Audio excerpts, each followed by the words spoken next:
সকাল সকাল উঠেই আমি, বাবু আর ওর বাবা তিনজনে মিলে বেরিয়ে পড়েছি শিলিগুড়ি টার্মিনাসের উদ্দেশ্যে। আর এখানে এসে তুলে নিলাম গাড়িতে এই দুটো পেটি, যেটা কালকে রাতে নাইট বাসে এসছে, সকালে এসে পৌঁছেছে। এর মধ্যে রয়েছে হলো আম। তো বরের বন্ধু অভিজিৎ দা মালদা থেকে একদম বাগানের টাটকা আম পেড়ে পাঠিয়েছে। আর এই আমটা না আমাদের দুজনেরই খুবই পছন্দের, বাবু ফার্স্ট টাইম খাবে। এটার নাম হলো আম্রপলি আম। তোমরা যারা খেয়েছো তারা তো টেস্টটা জেনেই থাকবে, কমেন্টে আমাকে জানিও কিন্তু হ্যাঁ তোমাদের কেমন লাগে।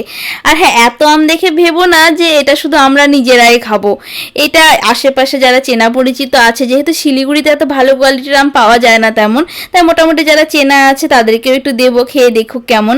আর এর মধ্যে রয়েছে প্রায় 35 কিলো আম। এই দেখো কতগুলো, জানি না দেখেও বোঝা যাচ্ছে কিনা, তবে অনেকগুলো আম ছিল।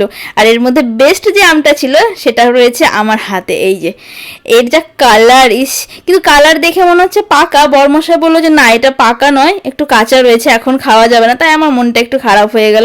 তো চলো, বাই, মিলছি নেক্সট ব্লগ।